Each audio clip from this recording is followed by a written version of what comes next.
Hi everyone, this is Robert and welcome to IDG Live. Today we are looking at one of the most controversial yet intriguing kings in the line of Targaryen rulers, Baelor the Blessed. He kind of stands out as a bit of an anachronism, to be honest. He is the Targaryen ruler who most embraced the faith of the Seven, setting himself apart from all of the other Targaryens who are very focused in on all of the traditional Targaryen-y things, fire and blood and things like that. He didn't. He was a pious man, for good and for ill, as we will be looking at during the course of this live stream. What I will try and do is, as this is a character we've not met any of the shows that we've seen so far, I will try to give an overview first of his life, who he was. Then I'll go through some questions I've got. I'll try and pick up as many questions as I can, obviously from the chat, questions from my patrons. But let's start by talking a little bit about who he was, because we don't know huge amounts about his childhood. He was the second-born son of Aegon III, who we know from the end of the Dance of the Dragons. And he will have grown up not thinking he would be king. He did not inherit. His older brother Deeren inherited. And we were talking about him last week, and he was very, very focused on Dorne, the invasion of Dorne, bringing Dorne back into the Seven Kingdoms. They'd never been in there in the first place, but finishing off the job that Aegon the Conqueror and his sister wives had started. Where that story ended, where that reign ended, was in betrayal and defeat for the Targaryens. We have Deeren, who headed back into Dorne. He'd invaded once already, thought he'd won, gone back up to King's Landing, written his book saying how wonderful his invasion had been. Then it all started to go wrong. He headed back, won a whole new load of victories, and then the Dornish said, "Okay, game's up. We'll come to terms. We'll come to the to parley. We'll discuss how we can come back under your rule." They waved the white flag. They set up this peace treaty tent for them all to be meeting in, and then they betrayed the Targaryens. The king was killed. Lots of the King's Guard were killed. One survived, Aemon Targaryen, the Dragon Knight, who's a fascinating character. We'll look at him some other time. He was captured. And when the news got back to King's Landing, everybody was angry. They were absolutely furious with what the Dornish had done, because they had, in good faith, gone to this sort of peace treaty, this peace accord, to discuss with them. The white flags were there flying, and the Dornish had betrayed them. What are they going to do? All of the nobles in the realm, led by Viserys, who, again, we will remember from the very end of the Dance of the Dragons, he is at the moment Hand of the King. He is the uncle of the old king and the new king coming in, and they go, right, that's it. We need to go back into Dorne. We need to attack them. We need to show them that you cannot do this to us. First things first. The Dornish had left, or they had allowed to be taken, I think it was something like 17 of their nobles, as a guarantee, basically, for their good behavior, who were kept in King's Landing. And Viserys says they are going to the Black Cells. They're going to get executed. But everybody's up in arms about this. But there's a new king. And the new king is Baelor, the second son. And Baelor, it turns out, has a very different view on life to his brother and to pretty much everybody else in the realm at the time. He was a holy man. He was a man who followed the faith of the Seven. He was there basically heading down a path to become a septon. He'd been married to his sister, Dana, but he had not consummated that marriage. So holy and pure he was. And when the entire Seven Kingdoms was up in arms, he said, actually, I'm king now, and we're not doing any of that. We want peace. He said, let's free those nobles that we've got in prison. And I am going to go to Dorne myself, not with an army, but just on my own. I will go and seek their forgiveness for us having invaded them. And I will take these nobles with me, and I will abase myself before them, and I will try to get peace. And the nobles of the land of the Seven Kingdoms were aghast at this, but this was their new king, and so they had to fall in line. And Baelor walked barefoot down. There are two, we talked about this last time, there are two main ways into Dorne. There's the Prince's Pass, which is this very wide thoroughfare, and then there's what is known as the Bone Way, which goes through the mountains. And Baelor went through the Bone Way, and he walked it on his own, nobody helping support him, barefoot. Behind him, these Dornish nobles that he'd released on horseback. He travels along the Bone Way. Partway through, he comes across House Will, who are a particularly cool. They have got Aemon Targaryen, cousin to the king and also a member of the King's Guard, a bit of a legend in his own lifetime. Baelor begs for Aemon to be released, but the House Will says no. And Baelor says, okay, I'll come back. And he carries on his pilgrimage, barefoot, all the way through the Bone Way, down into the desert, weeks crossing the desert. Finally, he reaches Sunspear, reaches the Prince of Dorne, and he comes to an agreement, an understanding, a peace accord with him. The Targaryens are not going to attack anymore. And he agrees to marry what at the time might have felt like Deeren was his name, might have felt like quite a long way away from the throne, but this had quite far-reaching implications later. Deeren, who became later Deeren II, was engaged to be married to a princess of Dorne. At the time, they were both children. This was not feeling like this was anything which would have a huge impact right away. But having secured this peace, Baelor gets offered a boat back home. And he says, no, I said I would do all of this on foot. I'm doing it all on foot. He turns around and he heads back right the way he came, again, with nobody helping support him. Barefoot again, through the desert, back through the mountains, along the Bone Way, and he comes again across House Will, where Aemon is, and he comes with instructions from the Prince of Dorne. Okay, House Will, you've had your fun. You now need to let this guy go. House Will go, fine. Here's the key. But this is a little bit of a trick, because Aemon is now trapped in a cage. The cage is suspended over a pit. Inside the pit are venomous vipers. Baelor says, it's okay. I have the faith of the Seven on my side. I shall rescue Aemon. And he walks into this pit of vipers, at which point accounts vary. The pious say that the vipers, recognizing how holy he was, all bowed before him and let him pass through. The less pious, and indeed even the maesters, say that didn't really happen. The vipers did bite him, but he carried on regardless.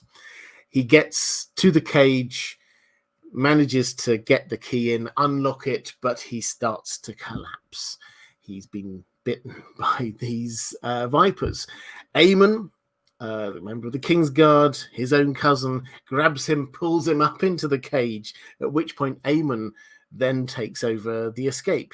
He pulls Baelor over his shoulders, clambers out onto the top of the cage, and then does a flying leap off the top of the cage over the pit and the vipers to safety. At which point he then heads off again with Baelor across his shoulders, heading north out of Dorne to just try and find anyone who might help. First of all, he comes across House Dondarrion. They've got a maester there who can do a little bit, stops Baelor from dying, but Baelor is unconscious. He is unconscious for days, weeks even, just flitting in and out of consciousness occasionally, just to be muttering some prayer. And they get him on a little bit further up to Storm's End, where the Baratheons and their maester look after him for a good 6 months. Slowly he gets back to health and then heads back to King's Landing. He has succeeded in what he set out to do. He has brought peace between the Seven Kingdoms and Dorne, and he survived.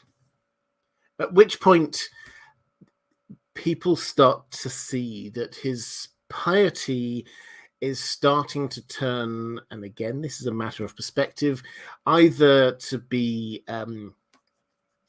increasingly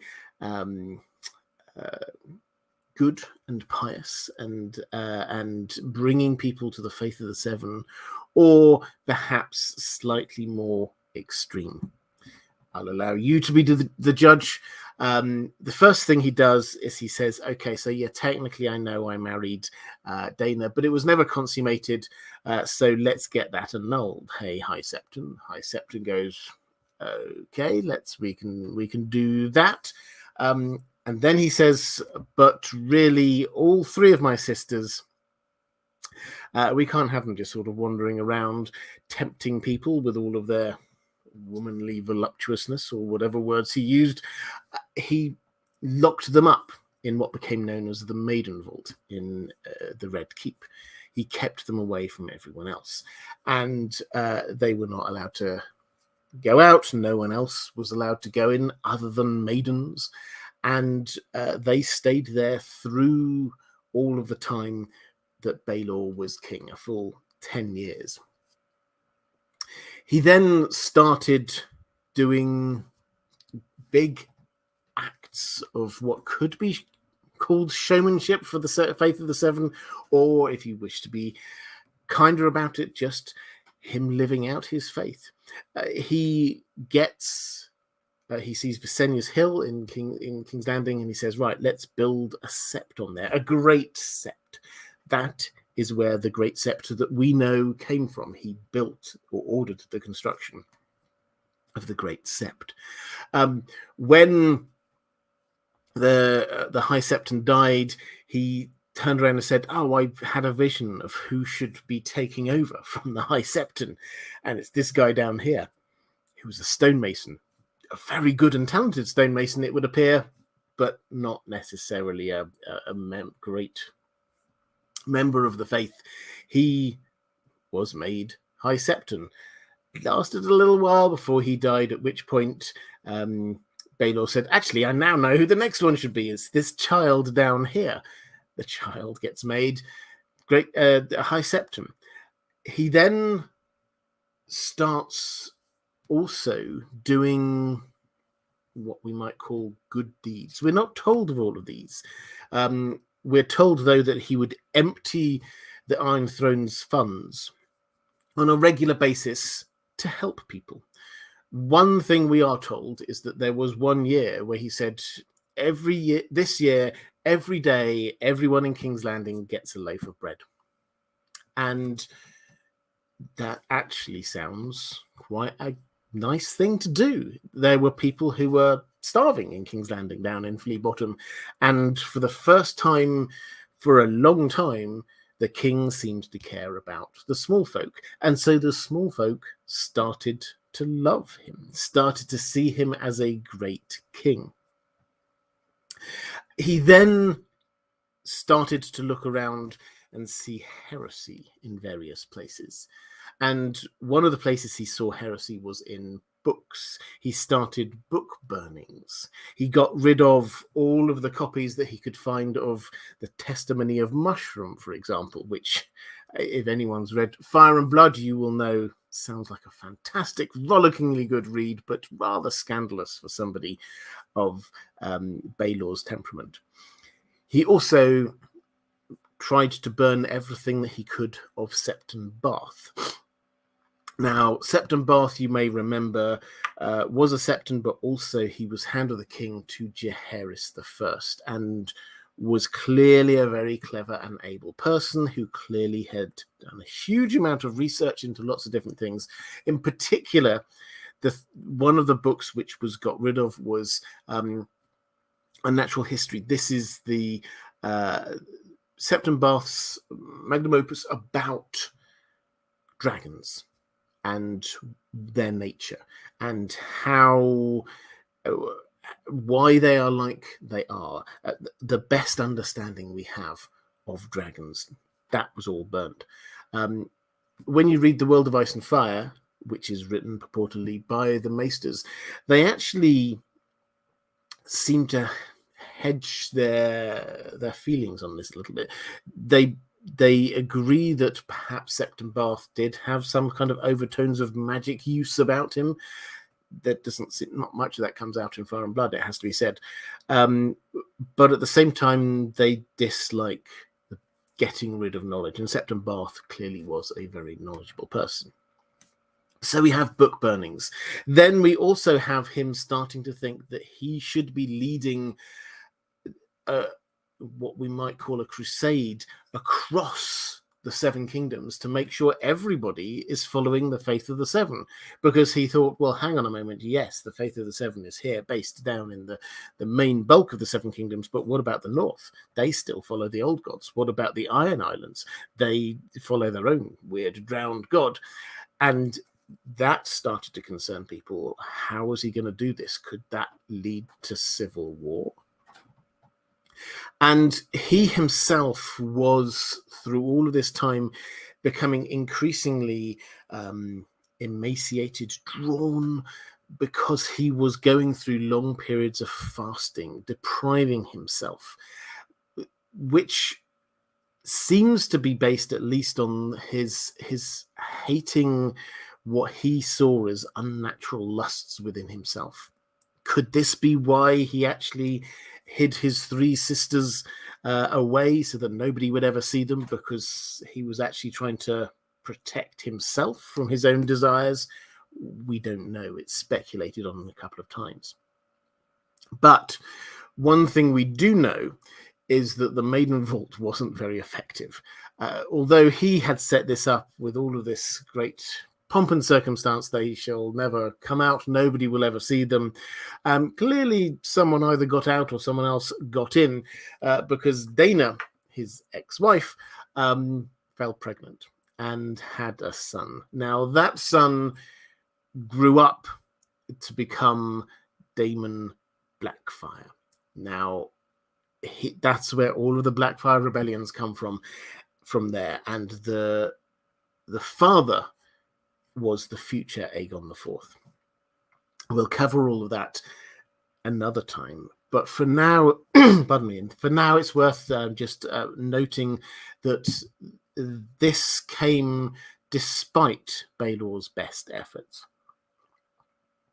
And one does wonder whether, if he hadn't gone to all of those rather extreme measures, whether Daemon would have been born at all. Regardless, Baelor was mortified. He hated what had happened. He hated himself, it would appear, for all of these horrible temptations that were still going on inside him, and he fasted. He fasted for 40 days, just allowing himself water and the occasional small bit of bread. At the end of those 40 days, on the 41st day, he collapsed and died. The question, we'll come to this in more detail later, the question obviously hangs in the air. Was this just a rather weak man who had spent a long time depriving himself, just pushing himself a little bit too far? Or was he pushed over the edge? Was there a little bit of poison or something going on as well? We don't know the full answer there. I have got a question on this, so I shall expound on it a little bit more there. But the person who became king after this was Viserys.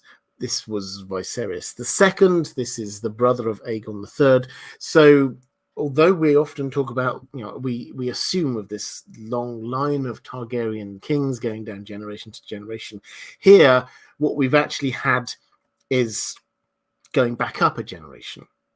We have Aegon III, then we go down a generation to his child, and then his other child, and then we go back up to Aegon III's brother. So all of this time, we have had Viserys. We'll look at Viserys in more detail. He's the next king we'll look at in this series. Viserys has been acting as hand of the king all through these last three kings, and then finally he inherits himself. One could perhaps think, okay, he'd been wanting to rule all this time, but my best guess is probably not. He probably was happy being behind the throne. He was behind the throne for three kings before he himself took over. So the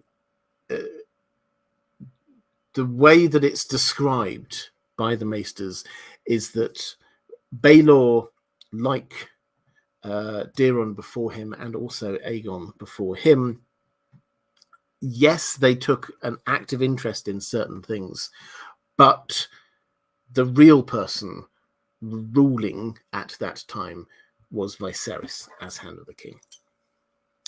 So that's an overview of who he is. As I say, he's a bit of an anachronism within the Targaryen family tree because he embraces the faith of the Seven to an extent that no one else does within the Targaryens.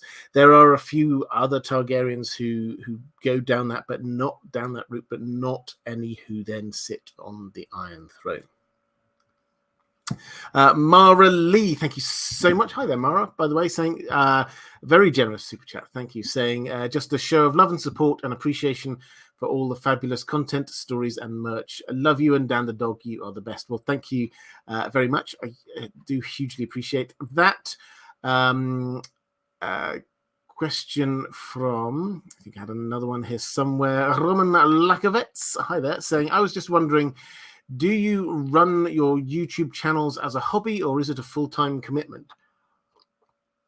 Well, a bit of both, to be honest. I'm now, although I started this out very much as a sort of a passion project, I'm now in the happy situation where, although I don't do this anything approaching a full-time basis, it is now generating enough income that this is working for me to be putting my time into this. So it's not full-time commitment, but it's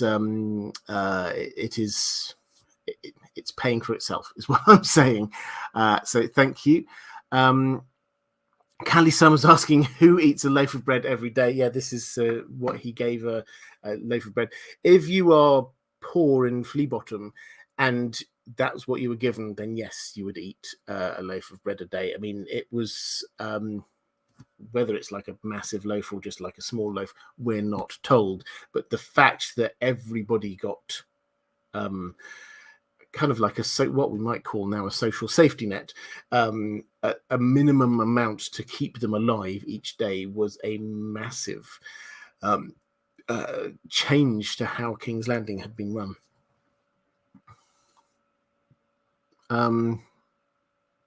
Question from Michelle Raimo saying, just wanted to say thank you, Robert, for the incredible content. Thank you very much. Shout out to the mods for all you do in the chat. And Baelor is the worst for destroying Bath's works. Well, yes, I first pick up on the mods. If you are watching this live, let's do a little bit of mod love straight away. The moderators are amazing. If you are watching this live, if you're enjoying it, if you're in the chat, please do show the moderators a little bit of love. As for the worst for Burning Bath's books, yes, I think this is a bit of George R. R. Martin playing with us, because the way that Septon Bath is set up is somebody who, as a default, when we hear Septon Bath thinks such and such, we should probably believe it. He seems to actually have his head screwed on. He seems to be quite clever. So for his works to be burned does rob us of a huge amount of knowledge. Now, this is almost certainly going to play a little way into A Song of Ice and Fire, because the situation we're in A Song of Ice and Fire is that nobody now really understands dragons. And that was sort of okay for 100 years or so, 150 years, because there were no dragons anymore. So the day-to-day knowledge of dragons and how dragons grow and how dragons reproduce, things like that, it's turned into an academic subject. The people who understood that had long gone. Now we suddenly have dragons again, and Dany hasn't got the foggiest idea really anything to do with them. She's learning as she goes, and we get her last bit of action really is when she climbs on the back of Drogon, who then flies off. And she can't do anything to control Drogon. Drogon flies off into the middle of the Dothraki Sea. And she's there. She's thinking, the old Valyrians, they somehow managed to do this. They somehow managed to control their dragons. They had dragon horns. What else was going on? And that day-to-day knowledge and understanding of how dragons work has gone. They do need to discover this. Tyrion is going to play an important role because he has actually now written a book on dragons, because he was fascinated with dragons when he was younger.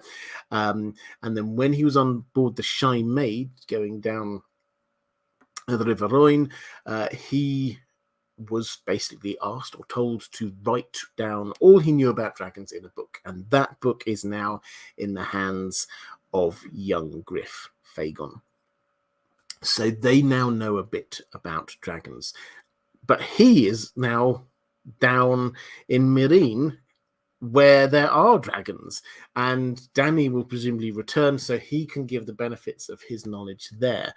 But also, Old Town, the Maesters do have, they've admitted it, it's in there in the World of Ice and Fire, they do have at least some scraps left of Septon Bath's knowledge. And that's probably why Jaqen H'ghar is there undercover, trying to find out about dragons. Everybody now suddenly needs to know about dragons, and the knowledge has gone. Philip saying, hey Robert, any chance of a show, a TV show, I assume this is, on Baelor? At most I could see the beginning of his reign for a young dragon show. This assumes we get Fire and Blood 2, though. Yeah, so I think, well, we do need to get Fire and Blood Part 2. So this information we have about Baelor is not from Fire and Blood Part 1. That stops a while before this. George R. R. Martin does want to write Fire and Blood Part 2. He's made that very clear. Feel free to insert your own analysis about how likely that is. But Fire and Blood Part 2 will tell us about, among other things, Baelor. The way that HBO have been choosing shows thus far seems very clear that they have learned what they think is they've learned from the mistakes of the past, and they are not going to be commissioning a show based on the history of Westeros that George R. R. Martin, A, is not involved in, and B, has not written about and finished writing about. So the two things we've got, House of the Dragon is just going to tell the story of the Dance of the Dragons in Fire and Blood Part 1. Then the Dunk and Egg show, whenever that appears, And yes, that is going to be delayed by the writer's strike, in case anyone was wondering. Whenever we get Dunk and Egg show, that is going to be based on the books we've got. And he is very clear that he wants to, again, insert your own commentary here, he is very clear he wants to be writing the Dunk and Egg stories faster than the show can produce them. So if I had to guess, they are now not going to go for the next one into the time period of Fire and Blood Part 2, because they want George R. R. Martin to write it first. Now, as it stands, this isn't an issue. I think it's realistically, we've got another 3 seasons of House of the Dragon to go. Then we'll have probably at least 3 seasons of Dunk and Egg, assuming it's good enough and they keep going with it. What they do after that, we may get some completely random, slightly more newly written stuff about places like Yi in an anime or something like that. We might get the Jon Snow show or something, but to do a completely new thing based on a time period that George R. R. Martin is going to write about but has not yet written about, I think that's a no. But when he does, could we see a Baelor show? They could do, I mean, this is purely speculative, but they could, if they wish, do an extension of House of the Dragon effectively, where they had 1 season about Deeren, 1 season about Baelor, 1 season about Viserys, and then a season about Aegon the Fourth, and then lead off into the Blackfire Rebellions. That would, for me, that would work quite well as a TV show, because those are all, Aegon ruled for a while, but those other 3, all their reigns were quite short, and they are a different style of Targaryen rulership, because these are the Targaryens who had to learn to rule without dragons. Baelor was the second king for the entirety of his reign where he didn't have dragons, and he had to figure out whether he actually ever thought about it in this way. Probably he didn't, but he had to work out, how do I, as a Targaryen, rule without the constant threat of a dragon attack? People would rebel in the old days, a dragon would come down and burn them. He couldn't do that anymore. His solution, again, he probably didn't think of it in quite those terms, but his solution was to hug the faith of the Seven close. They had been, historically, up to this point, the biggest opponents of Targaryen rule. And if he then managed to effectively merge the faith and the monarchy, that would give them a whole new structural base of power. So that was where he went. If you look back at Deeren, his solution seems to be, well, we don't need dragons, we'll just go off and fight people.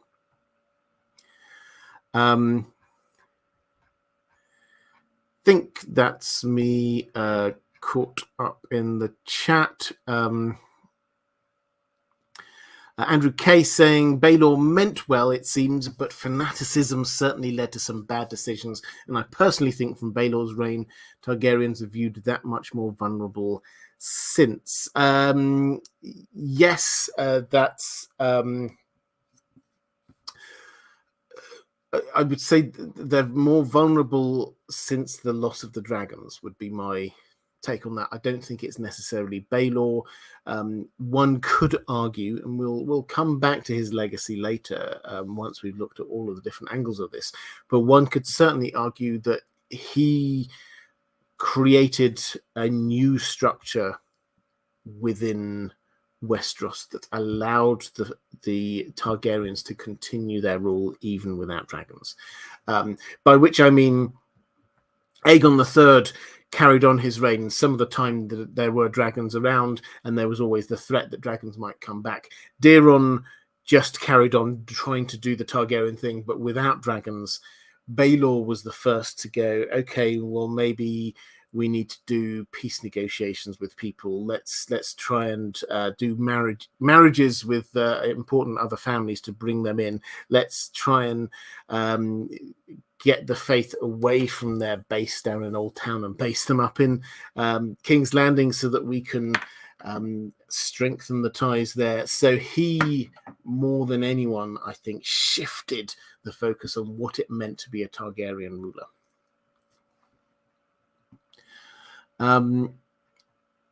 AK Channel TV saying, good to see you, Robert. Good to see you too. What is Baelor's best achievement compared to what he's remembered for? Do you think his devotion is misinterpreted as madness? Yes, so his...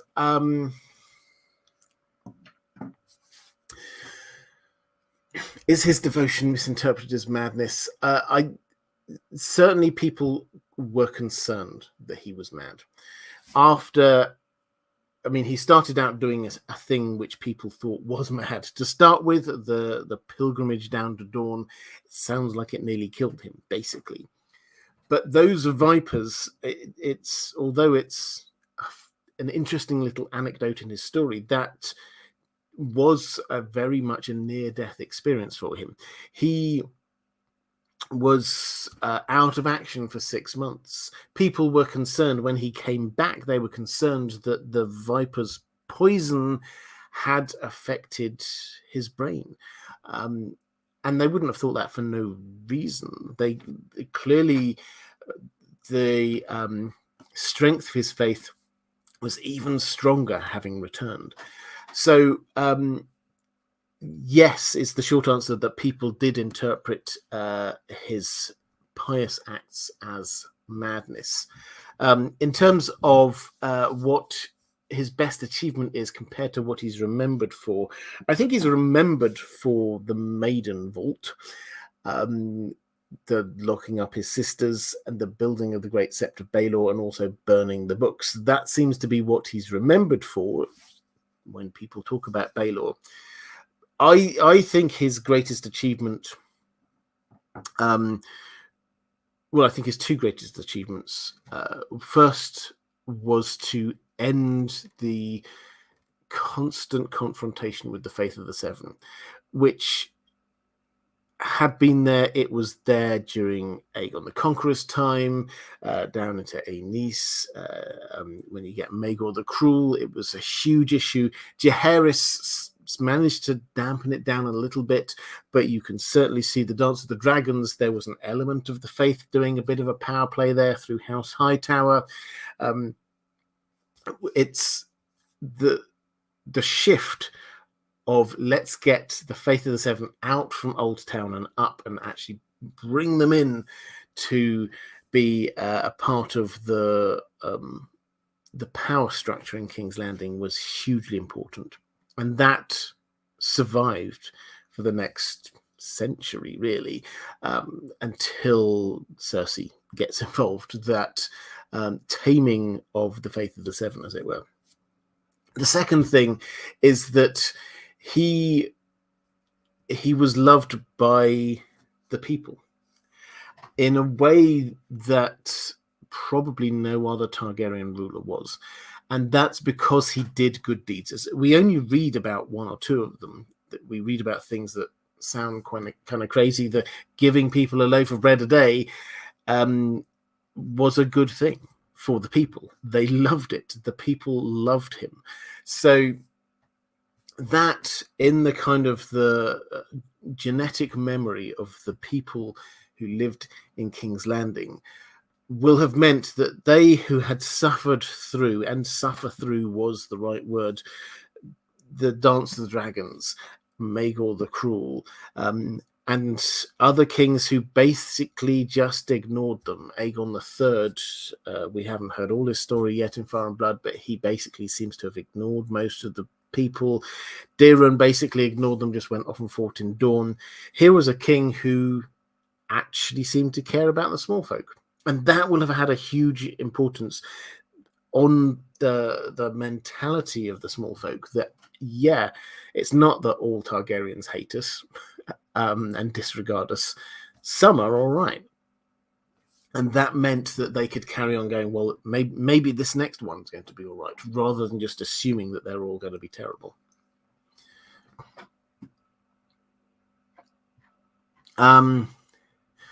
Martin S. Hi there, just saying good evening. Good evening to you too, sir. Callie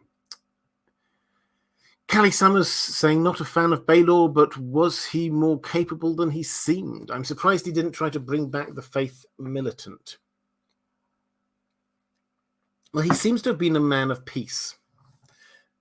So if we take that as the starting point, then it makes sense that he did not think the faith should be armed. They shouldn't have armies. Why would they need to? Because the faith was there supporting the crown, and the crown would support the faith. So there was no need for that anymore. What would he have done had he survived another 10 years? Who knows? But this does kind of also draw into the fact that he clearly seems to be a man of peace. We never hear of him declaring war on anyone. He's forgiving people left, right, and centre.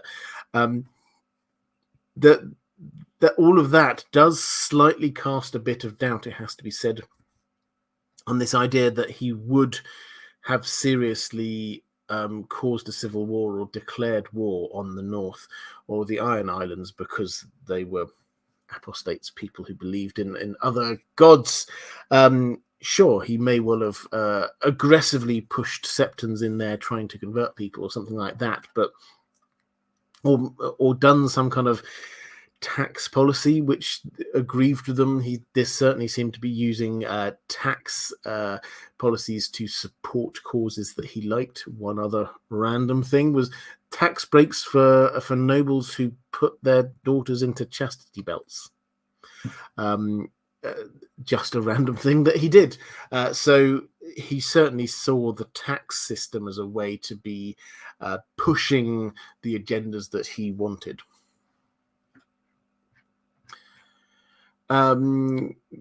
Christy Puckett saying, love all your content and appreciate the time you pour into your channels. Thank you very much. Well, thank you. I hugely appreciate that. Let's go to some questions from George R.R. Tolkien saying, salutations, Robert. I just wanted to ask you how and why Baelor was so obsessed with the seven gods. His brother was so cool. Why was Baelor such a pushover? Well, I don't think pushover is necessarily the right word, but clearly he is shown as very different to his brother. And this is something that George R. R. Martin does a lot, is try and show brothers as being very different from each other. But in particular, the second son.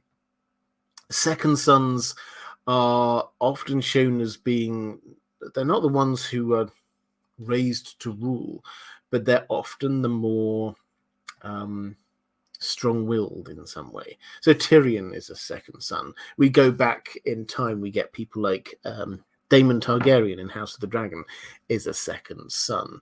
Viserys is the second son. These this Viserys, who's the Hand of the King at this period, not Viserys the First, obviously.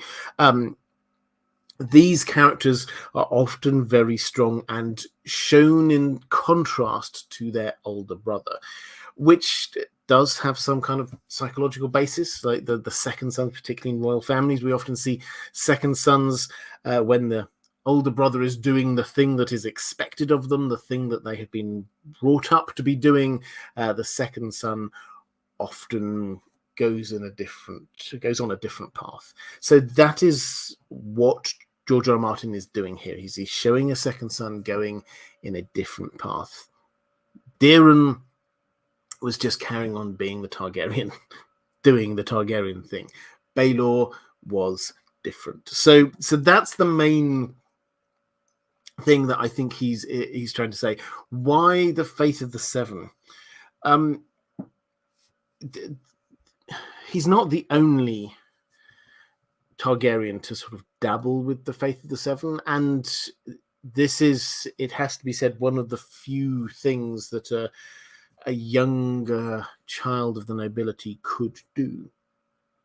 Becoming a maester was one of them. Becoming a septon was one of them. You might gain some lands or something of your own, but if you're not going to be king, what are you going to devote your life to? We're not told all the history. We're told very little about his childhood. So perhaps there was a really strong figure there who Aegon III doesn't appear to likely to be the most attentive of fathers, it has to be said. Perhaps there was a very strong father figure within the faith who mentored him. We simply don't know. But yeah, in a kind of a literary way, George R. R. Martin is just carrying on this theme that he has of the second son often being markedly different to the first son.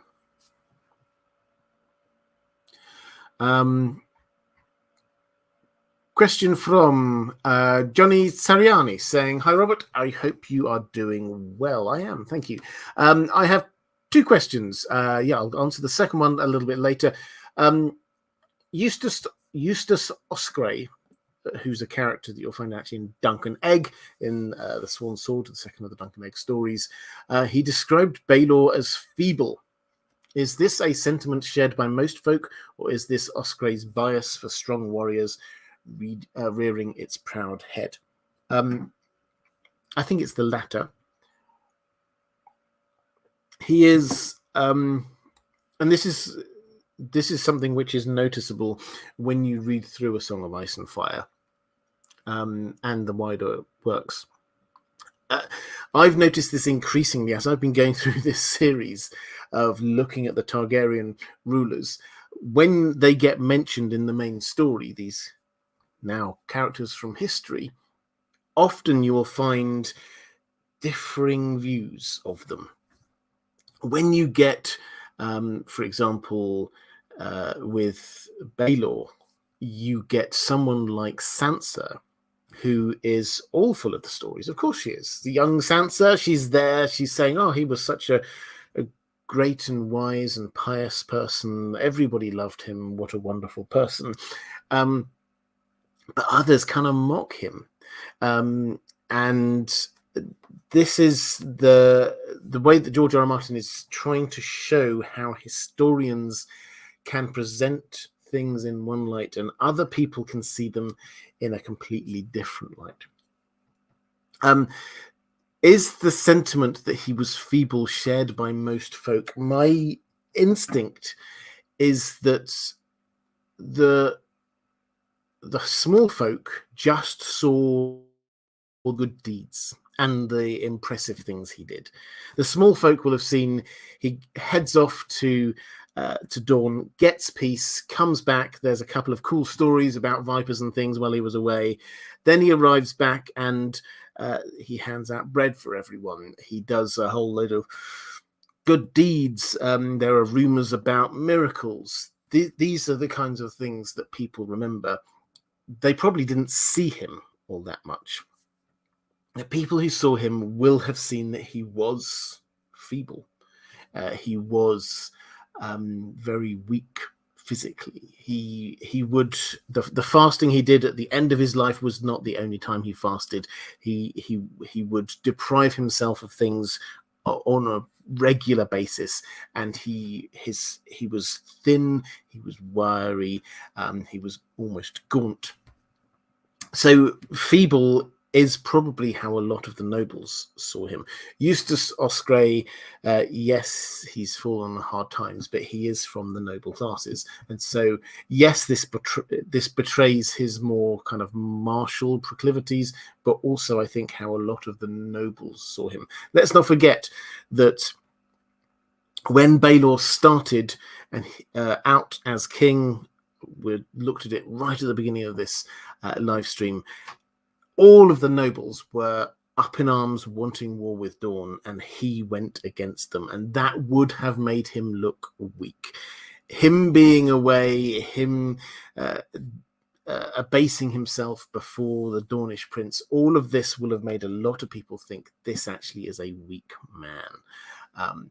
he then came back and did a whole load of things that many nobles wouldn't have cared about, the bread policy and things like that, but they will have cared about a lot of the things that seemed more eccentric to them. The chastity belts thing was probably one of them. Martin S. saying, is it possible to get any supernatural powers through the Faith of the Seven? Any clerical magic, as it were? Well, my impression from the show is no, but I'm not positive. Yeah, this is something which comes up a lot.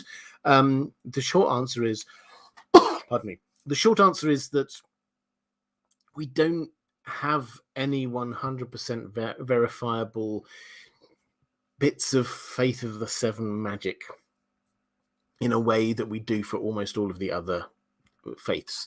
That doesn't mean that there isn't any magic associated with it. The elder brother,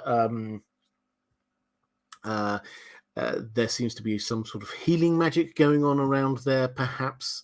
Certainly, we're told, and I've got a question about this in just one moment, we're told about miracles that were performed by Baelor himself. He apparently claimed that I think it was the child that he made, the High Septon, could talk to animals, and they talked back to him in human voices, which would be quite miraculous. So there's no evidence that there actually is any real magic associated with it, but still, we can't say there definitely isn't. The sort of associated question there, Maura Lee saying that Baelor was known for several miracles. What were those miracles, and why were they known as miracles? Well, we're told that he was said to have performed several miracles. We're told of 3 of them. And I will leave it to you to decide whether these count as miracles or not. The first is his walk to dawn.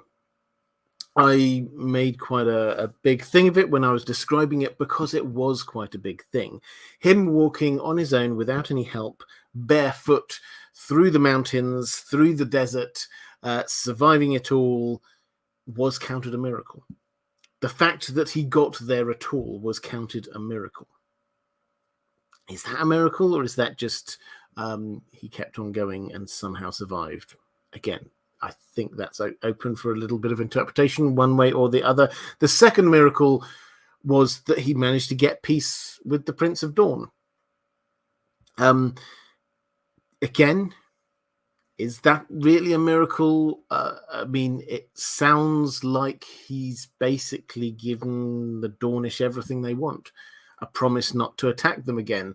A promise of peace. Let's have a marriage pact. These are all very, very much things that Dawn would like. So was that a miracle? It's not so sure. Then there was the walking through the viper pit. The miracle, we're told, the pious will say that the vipers all bowed before him. Clearly, that doesn't seem to be what actually happened, but he did survive. He was bitten several times, and he was carried hundreds of miles, as far as we can tell, before he could get some proper medical aid, and he did survive. Does that make it a miracle? Again, you decide. Whether there are more miracles that we didn't read about, it's not clear. But to me, they don't sound particularly miraculous. It's the kinds of things which could be interpreted by people as being miracles, and if you wish to see that there, then you will see that there.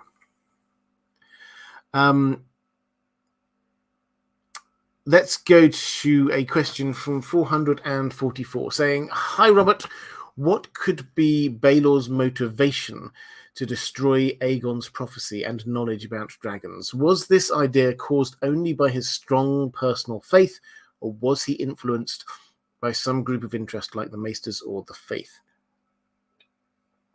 So this is something we've touched on a few times, particularly since we've been talking about the Targaryens during the Dance of the Dragons.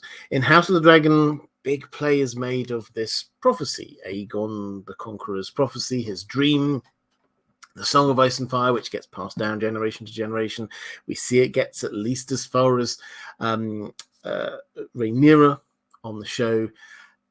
What happens then? Because it clearly doesn't make it all the way down to Daenerys right at the end. Somewhere it stops, and it could have, and I've outlined before, there are a couple of obvious places it could have got lost in the dance itself.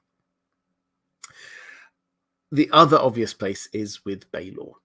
Now, we have to say that, assuming, if we say this did get to Aegon III somehow, and Aegon III gave it to his son Daeron, would Daeron have passed it on to Baelor? It's possible that he wouldn't. Daeron doesn't give the impression of somebody who thinks he's about to go and die. He thinks he's going to go off and win great victories on the battlefield. So it's entirely possible that he was waiting until he had a son of his own to pass this down to. So the first thing is there is a possibility it just did not make it to Baelor at all. If it did make it to Baelor, why might he not want to pass it on? First of all, who would he pass it on to? He has no children. It's just Viserys who takes it on from him, Viserys, his uncle, who could have got it from Aegon. He had at one point been Aegon's heir. So it's quite murky. But would he, if he was the person in sole possession of it, would he have wanted to pass it on to somebody else? There doesn't seem to be much of a motivation for him.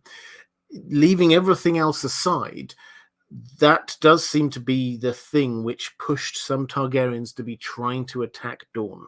And he wanted not to be attacking Dorne. He saw, quite rightly, that this caused tens of thousands, perhaps even hundreds of thousands of deaths over the course of a century or more, of people trying to attack and conquer Dorne.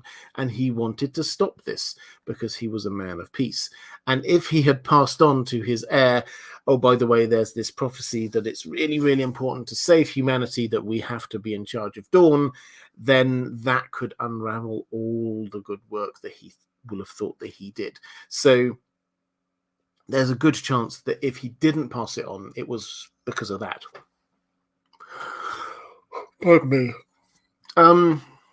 So let's go to a question from Lady Pushkins. Do you agree that there is some irony in the fact that by Baelor being so pious led to Dana being locked in the Maiden Vault, which in turn led to the birth of her illegitimate son Daemon I, and many Blackfire rebellions? Seems to have backfired on him. Yeah, so it definitely did.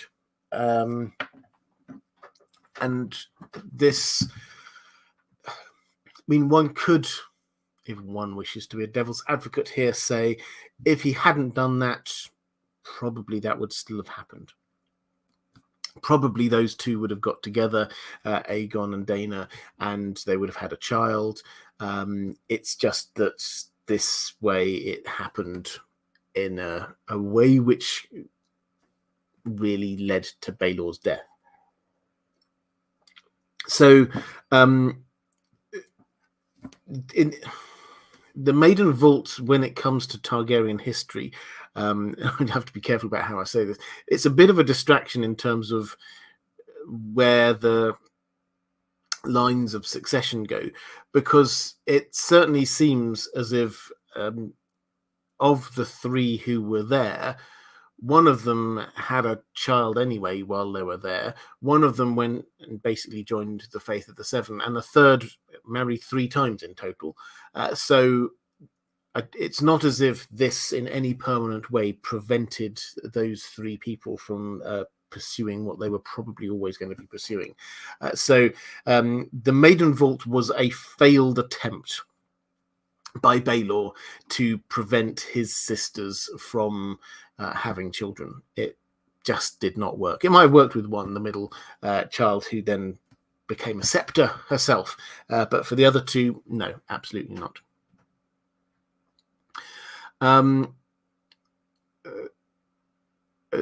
Zer Ahmed asking about historical figures that Baelor is based on, suggesting Al-Hakim Fatimid Caliph, Peter III, Ibrahim I of the Ottoman Empire, Henry VI, Louis IX.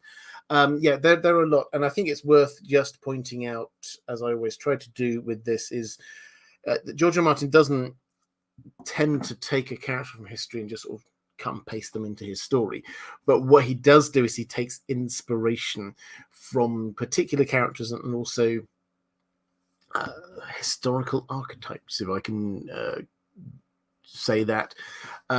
The idea of the pious king happens particularly across sort of European history, but much wider as well, of the king who is very religious, and not in a let's go and invade lots of people way, but in a actually I want to try and make the world better through my faith kind of way. Now, of the people you mentioned there, one which does bring to mind there, Louis IX of France. He did a couple of things which he did. He went on great pilgrimages, trying to make peace with his neighbors. He definitely was sort of fitting into that mold. There's also in English history Edward the Confessor, who was the King of England before you get William the Conqueror, 1066 and all that. The reason why people felt that they could invade England was after Edward's death, because he was such a pious and holy man. He didn't have any children of his own. In fact, his marriage was apparently unconsummated, and he would often hand out gifts to the poor. He was generally a much loved king. Again, that's this kind of pious king model that George R. Martin has used here for Baelor, and as is his way, he then sort of ramps it up to 11. So this isn't just somebody who was quite a good king, quite a good person, or very moralistic in and of themselves, but he just went the extra mile, Baelor, in good ways as well as bad, obviously. Mark Schieser saying inspirations and spectrum, some things are more inspired than others. Yeah, I would completely agree with that. Alison saying, hello, Robert. Hi there. I find it out of character that Baelor prayed fervently over dragon eggs to try and hatch them. He seems to reject traditional fighting tactics, often stating something to the effect of faith and piety is my shield. He also doesn't seem very interested in what Targaryens are typically interested in, and he banned Septon Bath's book on dragons. He seems absorbed in the faith of the Seven, which doesn't have much interest in dragons to my knowledge. Please provide your insights. Yeah, this is the most anachronistic bit of an anachronistic king, which is that almost everything he does seems to be not Targaryen. In our kind of traditional understanding of Targaryen, he seeks peace rather than trying to conquer places. He doesn't have affairs in a way that a lot of the Targaryens do. He does try and get rid of knowledge about dragons. But the one thing which he does is he focuses on these dragon eggs. And you do have to wonder why. He spends a long time. He fasts over them. He prays over them. He's got these dragon eggs. They don't hatch. You have to ask why. Why was it that he wanted the dragons to hatch? Surely not so that he could ride a dragon and destroy all his foes. But there is an element, I think, of all through this, he seems to hate himself in a way, and the desires that he has And I do wonder whether this is just him trying to find some sort of middle ground. So he's almost trying to this is how I read it. He's almost trying to redeem the Targaryen fixation with dragons by hatching dragons through the power of prayer to the faith of the Seven. I feel absolutely sure that if a dragon had hatched, he would not have immediately gone and said, okay, let's forget all of this nonsense with the faith of the Seven. Now I'm going to act like a real Targaryen. No, I suspect he would have doubled down on all of this and said, this dragon hatched because of me praying to the Seven. And this is a miracle. This is more evidence of the truth of the faith of the Seven. And try in whatever way he could try to actually bring or to raise the dragon in a way that is more in keeping with the faith. So that seems to be the weird middle ground that he's in here. It's not trying to hatch it for traditional Targaryen reasons because they want a dragon to be big and impressive and to fire and blood everywhere.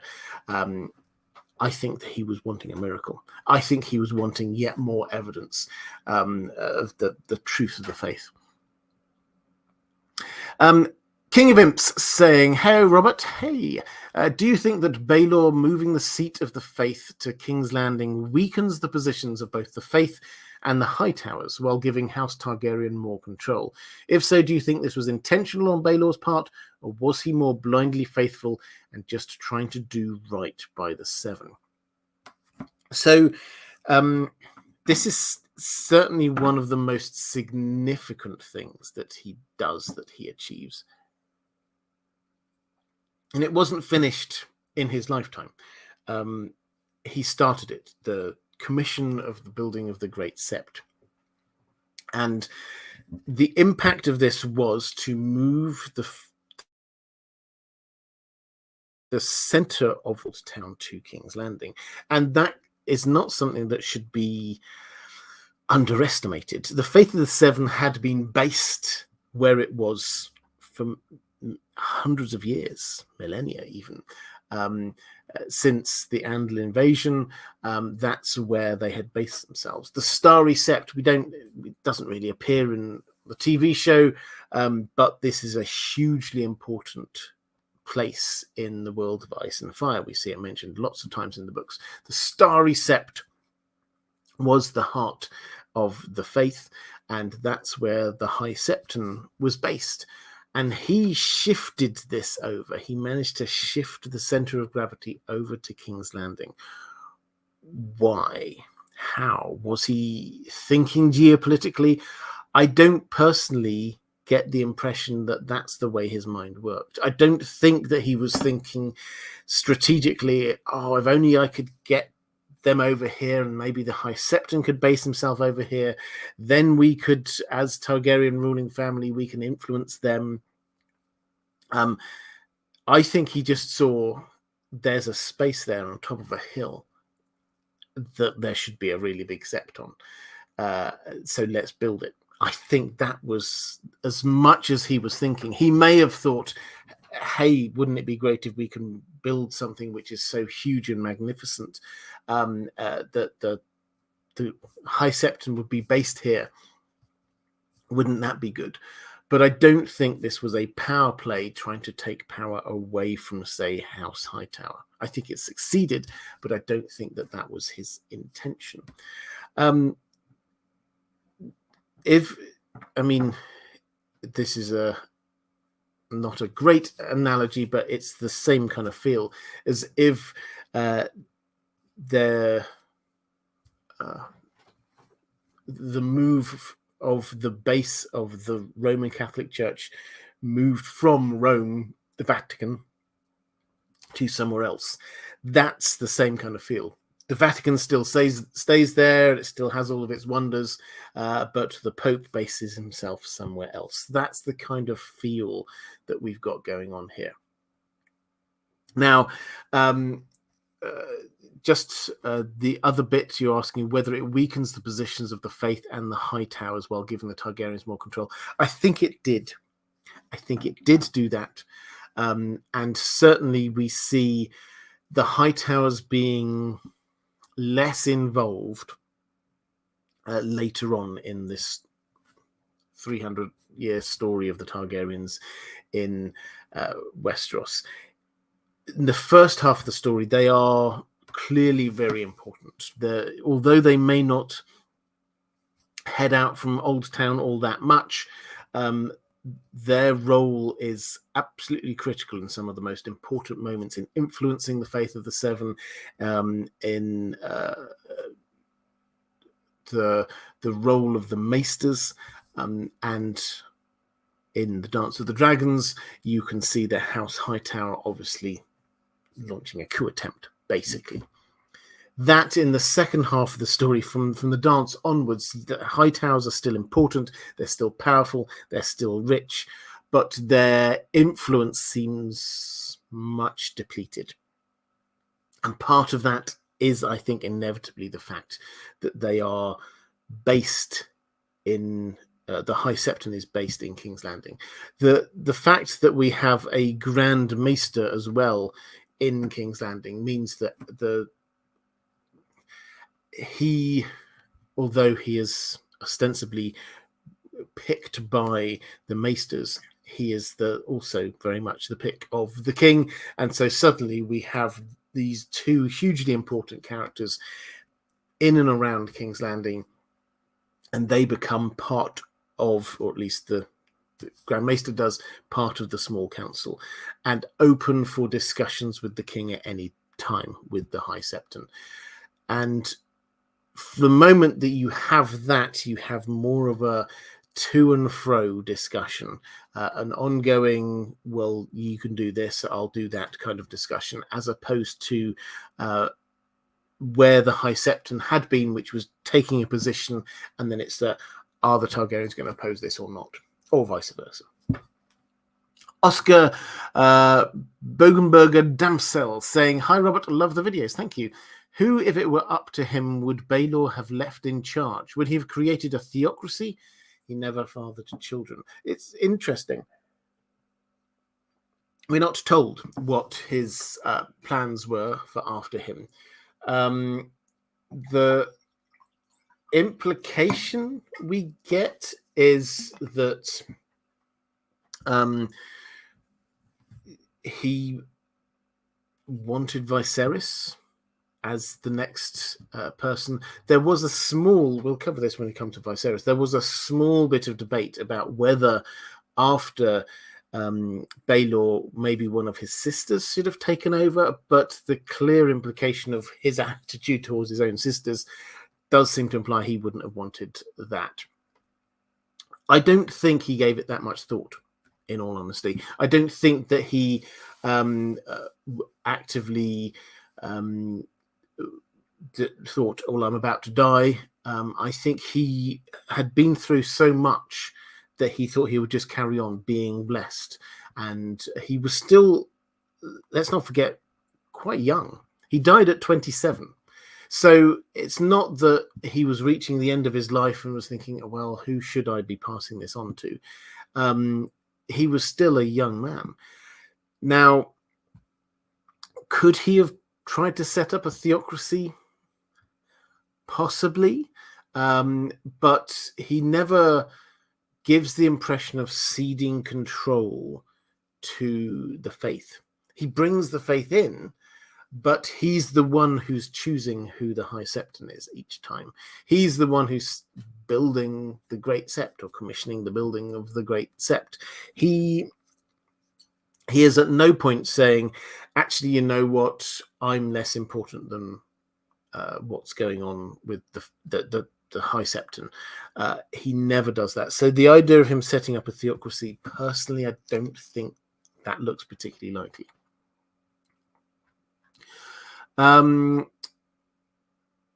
Reflective Rambling, picking up a question for John Potts. Thank you very much. Love it when people do that. Would the small folk even remember Baelor? How clearly do people today remember William IV, say? Well, fair challenge. He wouldn't have been remembered personally, but he had a statue put outside. No, he didn't have a statue, but there, by popular acclaim, a statue of him was put up outside the Great Sept. This is Baelor. This is where we get outside the Sept of Baelor, and where Ned Stark is beheaded.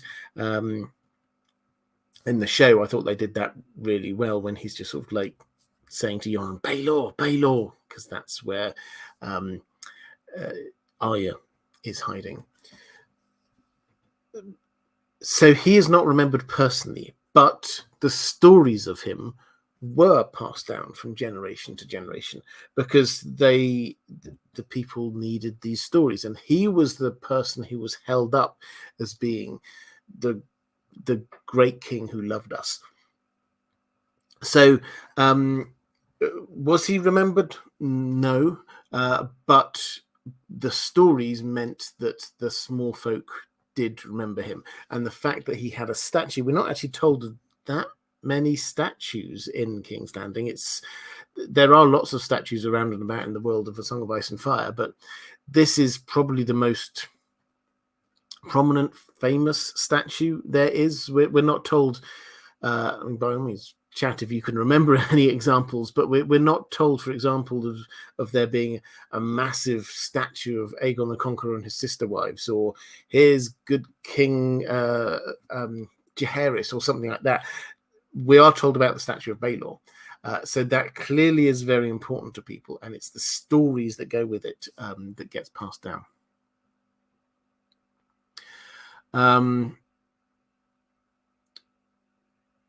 Let's go to a question from, actually, partway through my live stream, I always do this. Patrons, thank you. I hugely appreciate your support. Someone was asking me earlier about whether I do this full time. The amount of time I can spend on this is as a result of the support from my patrons. If you would like to support this channel, the best way to do that is through Patreon. There is a link probably live in the chat now. If you're watching this live, if you're watching this back a little bit later, there will be a link down in the description. Alison asking about the Viper story. Do you believe it is true as it is told? Is there any indication that Targaryens have immunity to venom? I believe that it is true as told in the World of Ice and Fire. That seems to ring true to me. The idea that the legend that the Vipers all bowed to him, even the Maesters are saying no, makes for a cool story. But clearly, he was struck ill by what happened there. Clearly, he was bitten by the Vipers. So it's possible that some of them, he wasn't bitten by all of them, but some Vipers did bite him. This is important because it then took him 6 months to recover.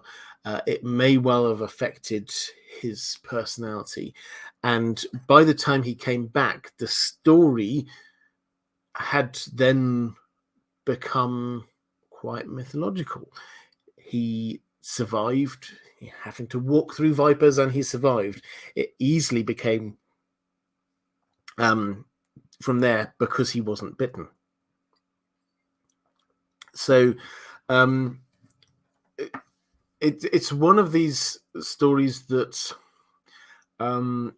when you look at the equivalent of saints across lots of different religions, you do wonder whether the legend that is there is exactly what happened. Even if the legend itself is not true, then perhaps there is something to be said about the less glamorous version. And we have to give a little bit of credit to Baelor here. We're debunking him a lot in this live stream, but he did survive what seems to be a lot of Viper bites. And he was robust as enough as a person that even after all of that arduous journey, walking barefoot through mountains and deserts, even after all of that, he was strong and robust enough to survive viper bites, is a good story. It's just it got built up to be even more impressive than it probably was. Andrew K saying, doesn't Deeren the First have a huge statue in Old Town after his Dornish conquest? Two polar opposites being similarly recognized. Yeah, he does. He has. So he's there, I think, on horseback with a sword pointing towards Dorne, which is intriguing because it's why an Old Town? And it is so that the two brothers, they've got these big statues, and you go, well, perhaps with the Faith of the Seven, it would make more sense actually for Baelor's to be down there and for Deeren's to be up in King's Landing. But that's the way round they are. It always seems a little bit weird. Why Deeren the First in Old Town? It's not 100% sure. But yes, George R. R. Martin is definitely trying to show us the opposites there.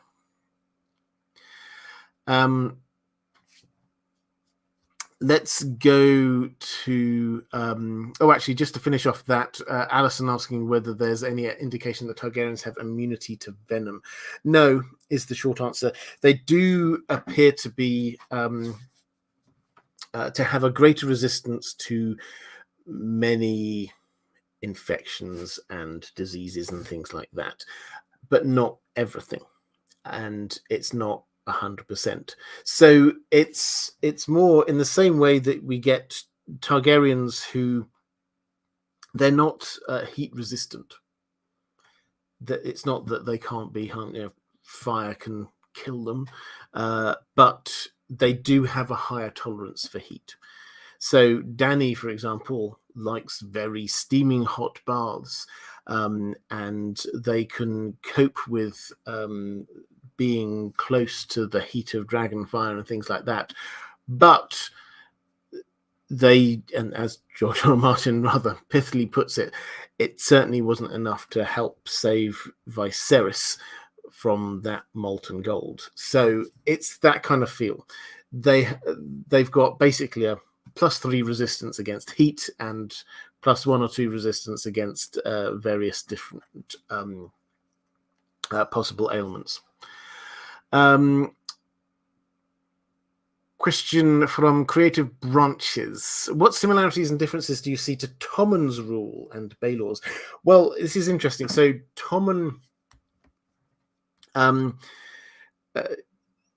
he's very young when he comes to the throne, very clearly.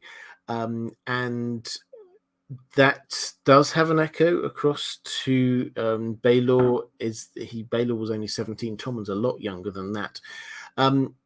Tommen does head towards being a lot more following the Faith of the Seven. Encouraged by Marjorie, it has to be said, who is playing a very political game with this. But there, I think a lot of, yes, there are similarities, but a lot of the echoes start to fall down because Baelor did not have a wife who was sort of pushing him in this direction. He didn't have a very controlling mother who was trying to drag him in a different way. So he also was very clear, we think, about the need for peace. Whereas Tommen, although he seems a very peace-loving sort, he has definitely gone along with this idea of rearming the Faith of the Seven. The echoes are also not working so well when we get the relationship between the king and the High Septon, because when you get Baelor, he seems in charge. He picks who the next High Septon is, and that High Septon doesn't seem to be all that strong a figure. When we get to Tommen and we get the High Sparrow, he rises up through the faith, and he has all of the power. So it's opposite. The echo is perhaps even more across to the High Sparrow himself, because Baelor and the High Sparrow, we've not seen huge amounts yet, the High Sparrow in the books, but they seem to be full of zeal, religious zeal, in a way that Tommen perhaps isn't. Kolnitsky saying, other religions have miracles. Yeah, absolutely. Jay Carroll saying, love these live streams. Thanks for the great content. Well, thank you very much. I appreciate that. Amit Michael saying, hi, Robert. My question is that at that point, the Targaryens have had some run-ins with the faith, for example, Maegor, and large conflicts. How do you think Baelor's reign, if at all, helped to improve the Targaryens in the eyes of the regular people and the faith? Also, do you think Baelor's piety is just Targaryen madness, or could something else have caused it? So my take on his piety, we'll come back to the faith, but my take on his piety is that he started out being a pious person. Perhaps he fell in with people who sort of mentored him towards a greater degree of piety than he might otherwise have. There's definitely the second son syndrome going on there. The things that he did to start with probably felt like statements to him, and they were about him and his personal faith. Him marching off to Dorne was him taking things on himself, him achieving peace, something he thought was really important. Him coming back, rescuing Aemon the Dragon Knight, that was a family thing. He was rescuing somebody who was there and also a member of the Kingsguard. So there was a sort of a personal honor going on there. When he got bitten by the snakes, the venom, people speculated, did this affect him? The clear implication is that his behavior changed after that, and it certainly did seem to change in that it suddenly wasn't just about him.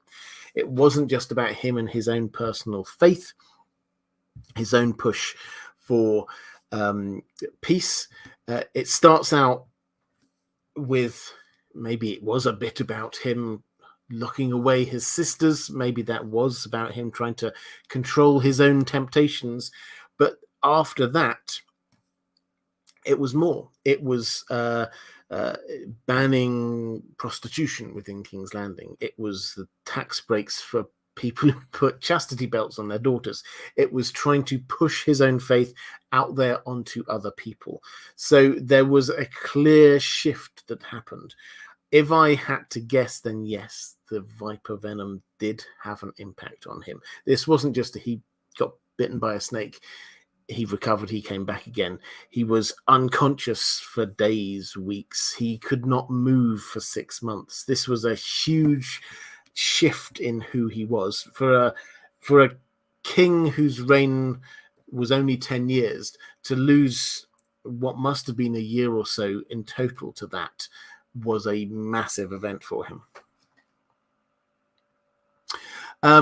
Let's go to you're also asking about whether it helped improve the Targaryens in the eyes of the regular people. I think it did. I think I've covered that bit probably already, so I won't go over that again if that's okay. Martin S. Was Viserys less heat resistant than his sitter Daenerys? Could any Targaryen have survived the molten gold? No Targaryen could have survived. This is the point that George R. R. Martin is making, is that this is Viserys in A Song of Ice and Fire here, has the molten gold poured on him. That's because Targaryens can't, they're not that heat resistant. That would have been, if that had happened to Dany, she would also be dead. So it's not that he was less of a Targaryen and therefore less heat resistant. Callie Summers saying, I wonder what you think about where Baelor ranks amongst Targaryen rulers. I think the bottom four are usually Maegor, Aegon the Unworthy, and Aerys II. But although the fandom tends to roll their eyes at best at Baelor, he's one of the most loved by the small folk. At least Maegor owned his cruelty. But Baelor is much loved by the small folk. So what did he actually help them with? How did he actually improve their lives? I think to answer the last bit first, we're not told all the details, but my impression is that he did things which were quite obvious. People could see. Giving out bread to people can see that. That doesn't mean it's bad. This was a good thing. But someone like Charis, for example, sorted out the sewer system, paved roads, made sure that the wall around the outside of King's Landing was good, codified laws. These are not exciting and sexy things for a monarch to do, which gets all of the people going, wow, you've codified the laws for us. That's fantastic. But these are important things that need to be done in governing a nation. So my impression is that Baelor didn't do those kind of sensible things. Indeed, what we read, spoilers when we talk about Viserys, is that Viserys, when he became king, he immediately rushed into doing a whole load of these really boring kind of laws, codifying things himself, as if he'd been holding off on this because Baelor couldn't be bothered. So Baelor, I don't think it was performative. I don't think he was doing it in order to look good. I think it was based on a personal piety, but it was more showy what he was doing.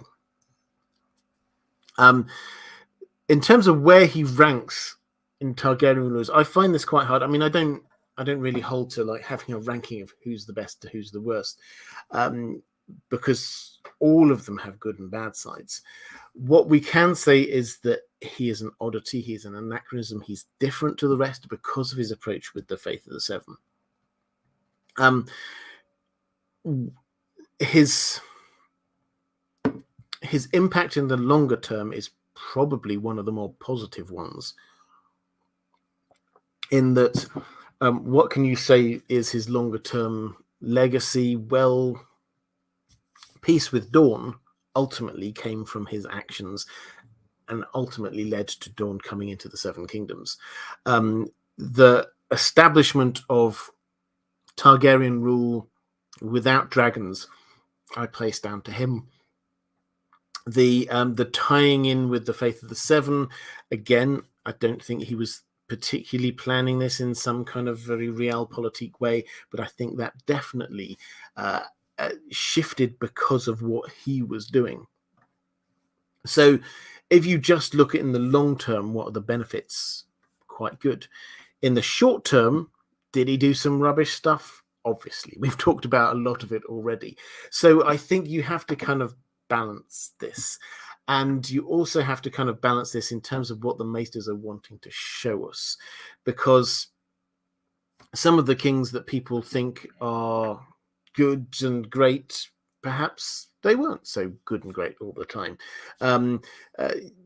You're saying the bottom four, usually Maegor, Aegon the Unworthy, and Aerys II, the Mad King.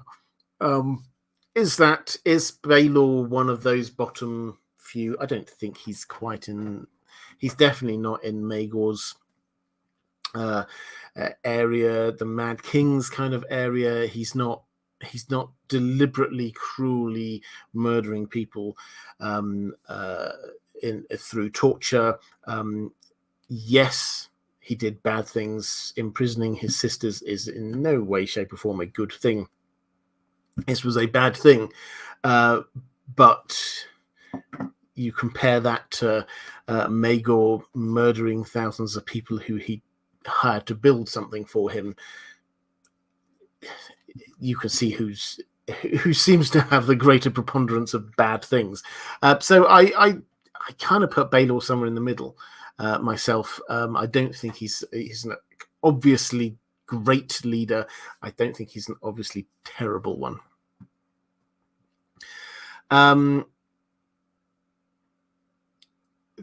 Andrew K saying, not the worst, but a niece has to be in the bottom 4 or 5 as well. Totally weak, ineffectual, and indecisive. Yeah, it's hard to disagree with that. So this is the second Targaryen king, the person who took over from Aegon the Conqueror. He basically achieved nothing, and but for Maegor coming in, almost certainly would have lost the Seven Kingdoms. So yeah, he was ineffective and weak. Callie Summers saying, how do you see the portrayals of how misogyny ties to bad outcomes in this world? Tolkien was subtle, considering the lack of women in the main books, but as the clueless fangirl astutely noted, don't admit to her that she astutely noted, but she did astutely note, when men usurped women and Numenor, bad things happened. For George R. R. Martin, despite the overt sexism in the world, the best rulers or lords have been those with strong women around them. Aegon I, Jaehaerys I, Viserys I, Ned Stark, etc. And the worst have been those who mistreated women. Maegor, Baelor, Aerys II, the Boltons, etc. Is this intentional on George R. R. Martin's part? I think yes. I think that he's not... one thing he shares with Tolkien is a dislike of allegory. He doesn't want what he writes to be preachy in any way. He does want people to be able to draw things from it, but he's not sort of saying, here's the moral I want you to be taking from this. So I think it's something which just sort of flows from his understanding of what good looks like. And yes, the bad rulers often are the people who are pretty bad to the women around them, and the better rulers often are the ones who seem to value having strong women around them. So it's an interesting observation that does apply, I think, across to here as well as in The Lord of the Rings.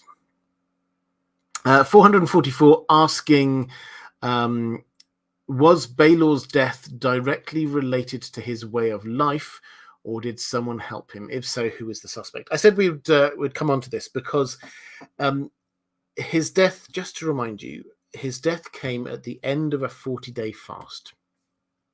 He was distraught. His ex-wife, his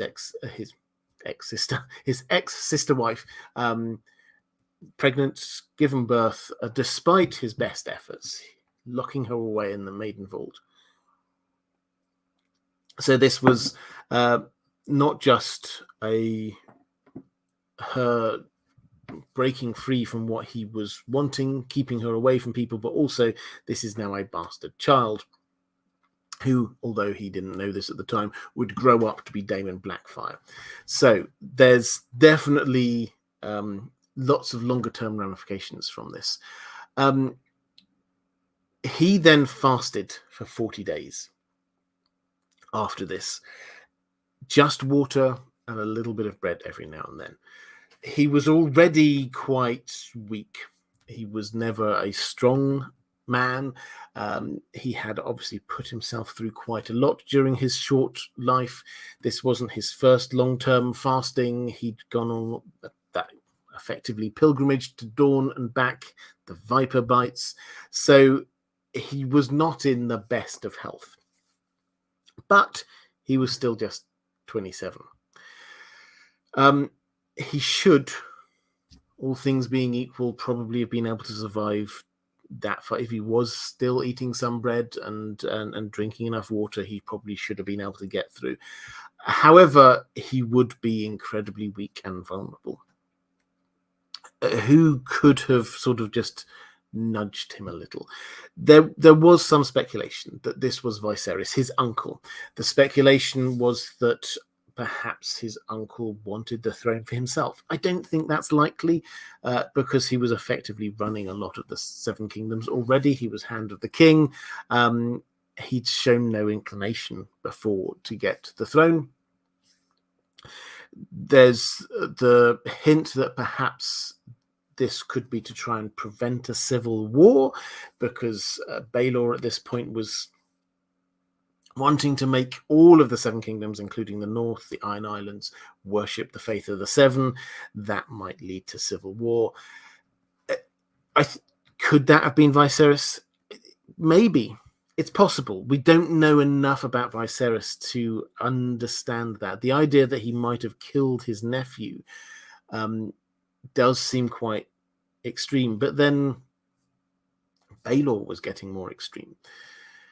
There will be a lot of people who will have been happy to see the end of Baelor. It's also true that Aegon IV, who then suspicion fell on him for the death of Viserys, what if Aegon IV, to be, thought, well, I can kill two people off? He's a possible. He doesn't seem to have been a particularly good king. Aegon the Unworthy, they called him later. So my instinct is probably not Viserys, maybe Aegon IV, but then also any one of the many, many people who will have been hit and hugely impacted by what Baelor was doing. Maybe there were people in parts of the Seven Kingdoms who wished to retain their own faith, and they suddenly saw that the faith of the Seven was going to be imposed on them. That would be a reason perhaps to kill a king, knowing that the next king was not going to be anywhere like Baelor. That's one possibility. He did lots of taxes and changes in law which affected a huge amount of people in King's Landing. People will have won and lost their fortunes because of what he was doing. So there are lots of people who could have done it. My instinct is probably yes, he was just pushed over the edge. But we don't know who, and we won't find out until Fire and Blood Part 2.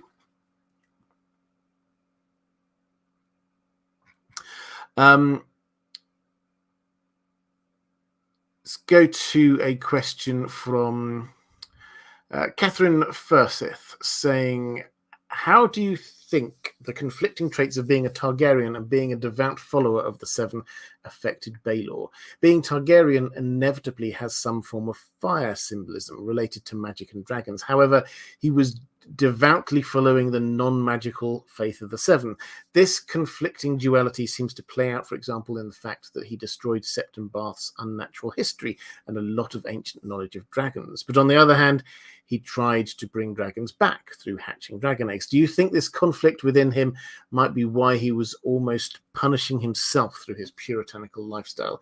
Is he the prime example of this conflict in any Targaryen king? Yes, I agree. I think this is really insightful analysis. Baelor wasn't just pushing his own agenda. He was looking inside himself. He was tortured by the things that he saw in himself that he wanted to end. He wanted to stop.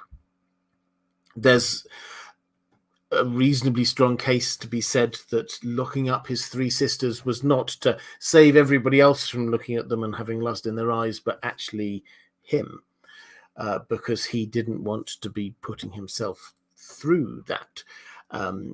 His fasting and his penance on himself seemed to be about his own temptations. We're not told what all of those were, but surely as a Targaryen, and he is described as physically looking very Targaryen-y, as a Targaryen, then there will have been temptations to conflict. Targaryens are not conflict averse generally. There will have been temptations to do with the dragons, that perhaps he was trying to hatch the dragon eggs in a way to redeem that in some way, but surely in his mind he will have been thinking about dragon riding as well. So there's a lot in there, and I think that you could see this as this being his whole reign, as not being so much him trying to change the Seven Kingdoms to follow the faith that he follows, but him trying to deal with his own inner demons, his trying to balance two parts of his personality, one against another. He's not unique amongst Targaryens in not being typical Targaryen-y, but I think he is unique in beating himself up over it in a way that most others haven't. Let's go to a question from Johnny Seriani saying, with Baelor, we have a Targaryen who is obsessed with the Seven. Bloodraven is a huge representation for the old gods. Most Targaryens are obviously staunchly Valyrian. What do you think a Targaryen who is devoted to R'hllor would be like? How powerful would a dragon rider who is also a red priest be? A really interesting question, because you're not the first to think of this. In fact, in world, the priests of R'hllor also thought this. And this is why we get Thoros of Myr, who is he's a red priest. He was sent on a mission to King's Landing when the Mad King Aerys II was in power, because reports of what he was like had reached Essos. And they'd been thinking to themselves, okay, so here's somebody who loves fire. Here's somebody who is obsessed with burning, seeing things in the flames. Surely this is somebody we can recruit to the faith. And so they sent Thoros across to try to convert Aerys II. Then we get Robert's Rebellion, and Robert Baratheon comes to power, and basically Thoros of Myr just turns into Robert Baratheon's drinking buddy. So that whole plan goes to pot. But they were thinking this. What would a Targaryen who was a follower of R'hllor be like? And incidentally, we also potentially seeing this in A Song of Ice and Fire as well. Moqorro, Red Priest, has been sent to Meereen to find and support Dany. And he's not just going to be there sort of saying, oh yeah, just let me know if you need anything from me. He is proactively going to be presenting the case of the Lord of Light and the idea that Dany is Azor Ahai reborn. So what would a Targaryen follower of, or who is also a Red Priest, be like? There is a lot of synergy, clearly a lot of synergy between the kinds of things that we can see a Red Priest do and the kinds of things that Targaryens would be like. Seeing visions in the flames, though, is one thing we don't get much of with the Targaryens. They have dragon dreams, they get prophecies, but we don't see much of them gazing into the flames and seeing visions of the future. So perhaps you just get an upping of the powers available to Targaryens. What would be fascinating, and we will only find out, I think, when Moqorro comes into contact with dragons, is whether there is some dragon knowledge left over from the sort of the olden days over in Ashai and the like. Martin S. Should evil be seen as a specific type of prejudice, sexism, racism, etc.?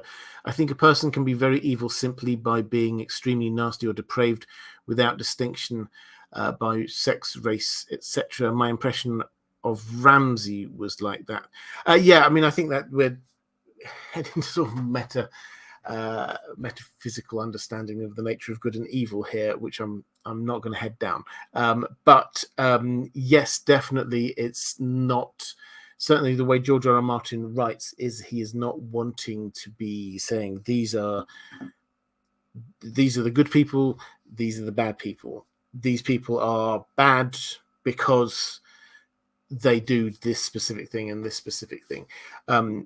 He, with a few exceptions, tries to make every character a bit grey, which means that there will be some things that you might think, well, that was a good element about them, and some that are a lot darker.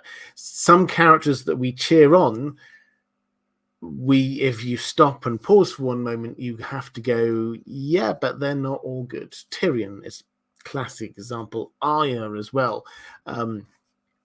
We may cheer her on, but at the same time, we have to recognize that this is a very brainwashed young murder-hungry girl.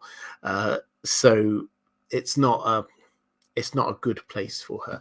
So yes, I think I would agree completely. George R. R. Martin does not write to sort of have a checklist of this is what makes somebody evil.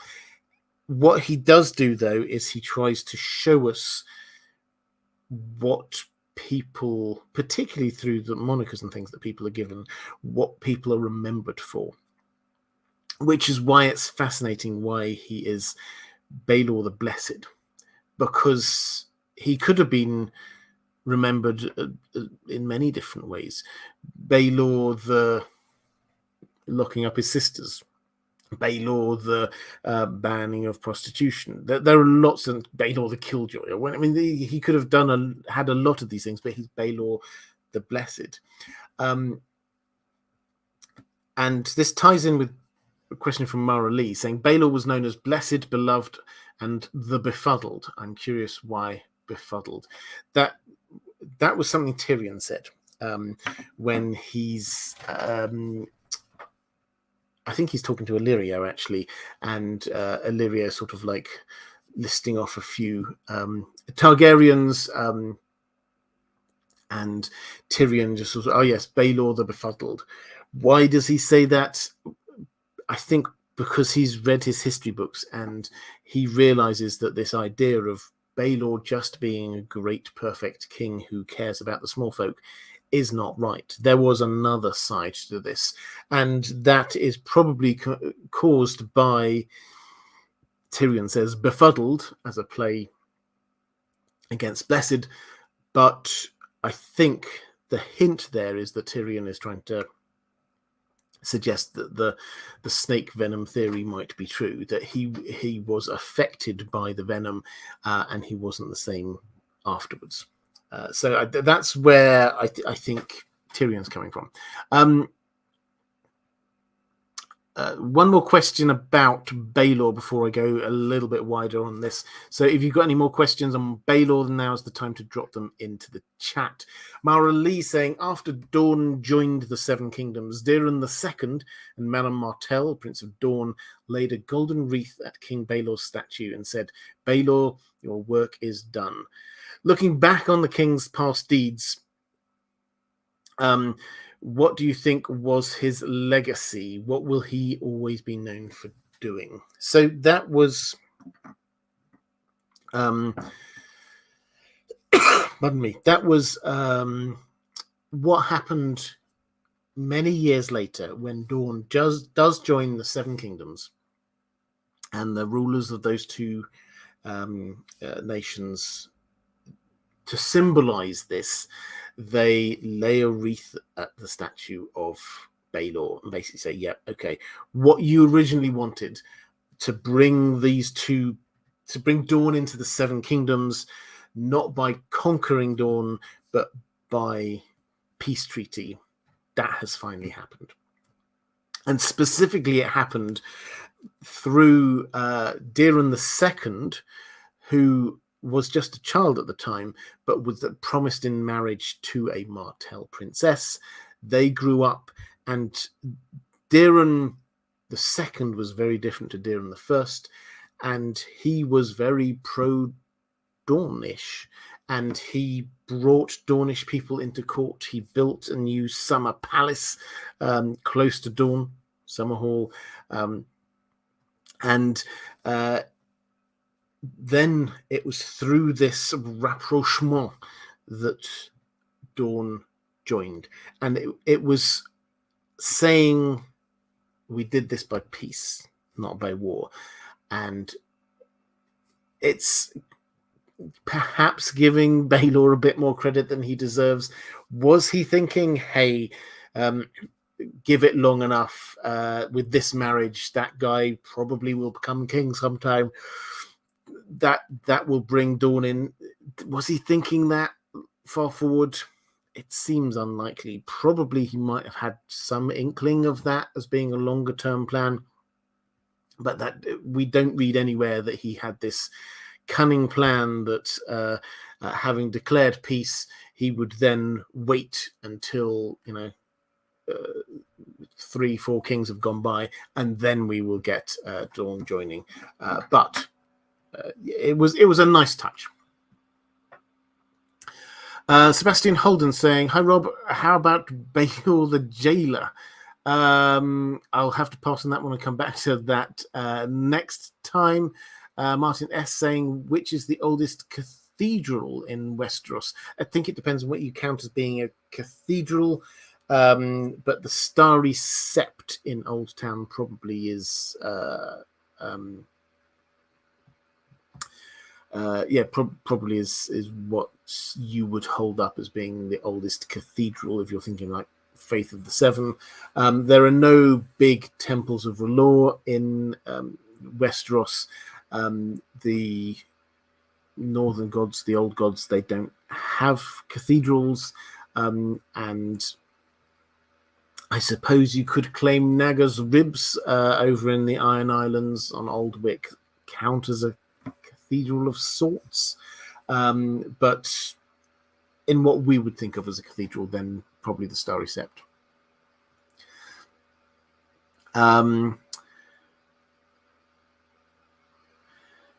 Okay, with that, Cole Carlsonark said rapprochement. Apologies if people are unaware of. Yeah, it's a French word often used in international relations.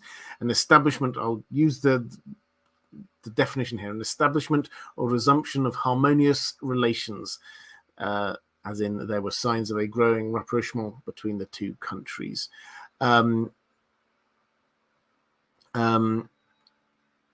The temples in Essos,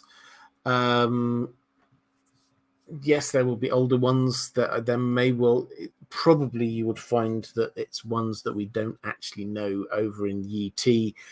Maybe there's even one in Ashai or something like that. So probably the really oldest ones you could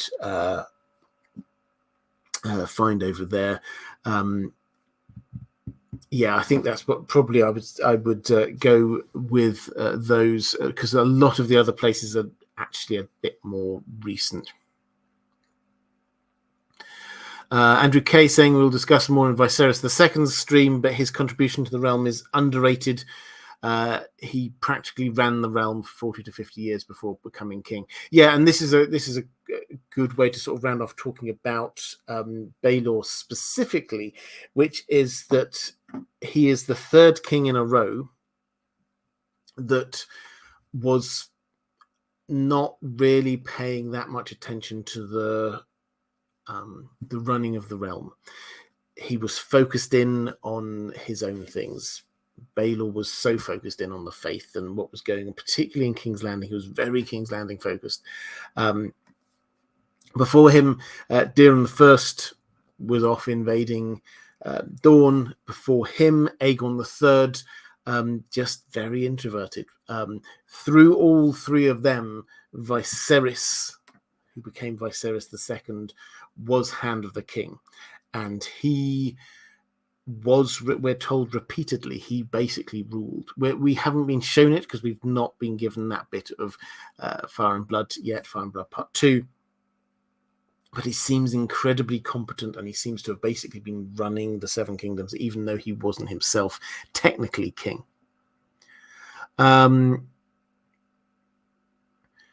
Reflective Rambling saying, or picking up for Fred, thank you very much. Was the popularity of the High Sparrow based on how the people remembered Baelor as a good king for the common people? Could Dany use that? The popularity of the High Sparrow based on how the people remembered Baelor as a good king for the common people. Could Dany use that? So the popularity of the High Sparrow is not an oddity when you look back in the history of the Faith of the Seven. All through the history, if you go back through Fire and Blood, the amount of leaders. There was the shepherd who sparked the riots that led to the storming of the Dragon Pit. We had various leaders of poor fellows and the like who were starting rebellions against the Targaryens, who most of whom seem to be largely illiterate, as far as we can tell. So it's probably worth saying that this is a repeating pattern within the Faith of the Seven, and the people, when choosing to follow a particular leader of the Faith of the Seven, don't actually care that much about the kinds of things that the high and mighty, the nobles, care about. What the people seem to be looking for is somebody who is from them, somebody who understands them and their struggles. So is the link across to Baelor as a good king for the common people? Could Dany use it? Dany could use it, but I think it's much more likely to be used by Fagon, the person claiming to be Aegon VI. All of the indications are that he's actually going to be a good king. Yes, he's been trained for it. He's been trained to care about the small folk, so he's got that already. He's been living among normal people pretty much all his entire life. And when we get just hints of this from, for example, Dany's visions in the House of the Undying, one of them is of a mama's dragon being held aloft amidst cheering crowds. Now, that bit's often overlooked because we're just saying, so mama's, she has to beware the mama's dragon. Oh yeah, okay, so this is Fagon, she's going to be looking out for him. This is, the mama, that's a link across to Varys. So we're making all these links, but the bit we often miss is the cheering crowd, because this implies to us that he's going to be popular. People, the small folk, are going to like him. He is going to come in, I think, at a very high level. Cersei's going to do something crazy, like destroying the Great Sept. Definitely something to do with wildfire. And she will get hounded out of King's Landing. And he will come in. And after many, many years of the rulers not caring at all about the small folk, he's going to care about the small folk. And I think they will love him. And then Dany will come in. And it will be doubly hard for her, because she's faced, not as was on the show, with an unpopular ruler like Cersei, but actually somebody who claims to have a better claim to the throne than her, and who the people do seem to like. And that will be a completely different dynamic for her.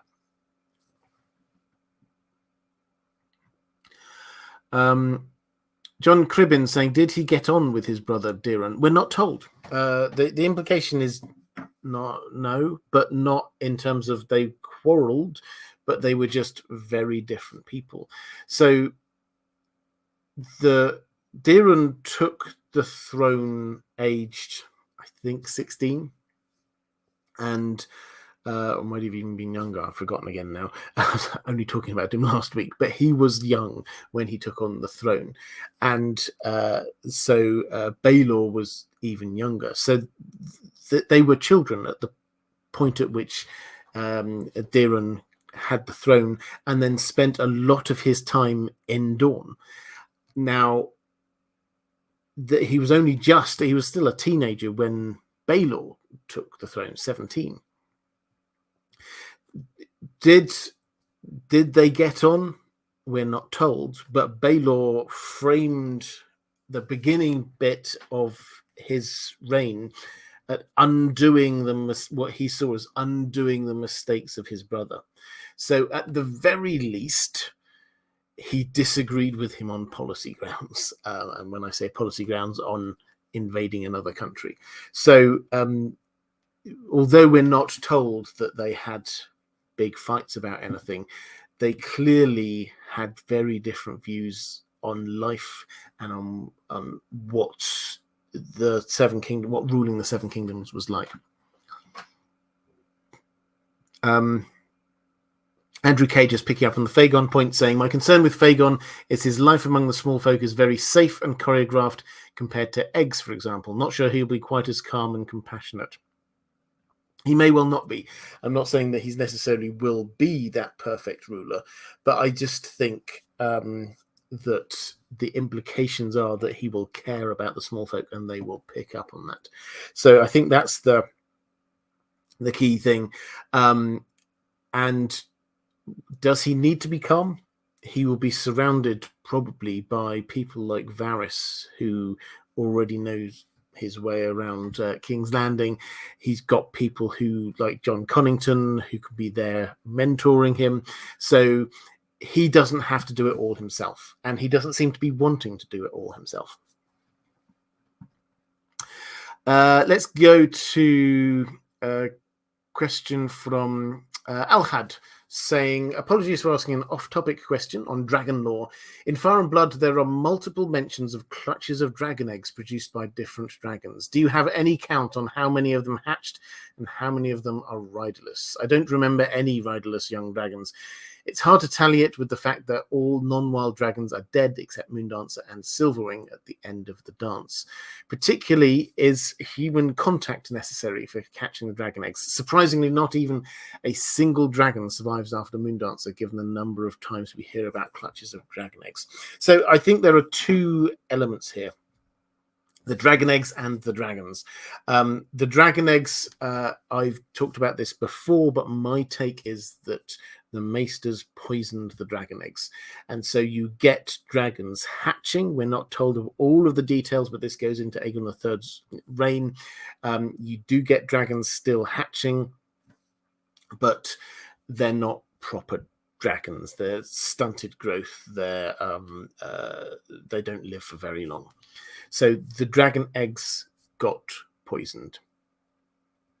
As for the dragons who survived the Dance of the Dragons, lots of dragons died during it, and we're left with just the 4 who will all die in the first few years of the reign of Aegon III.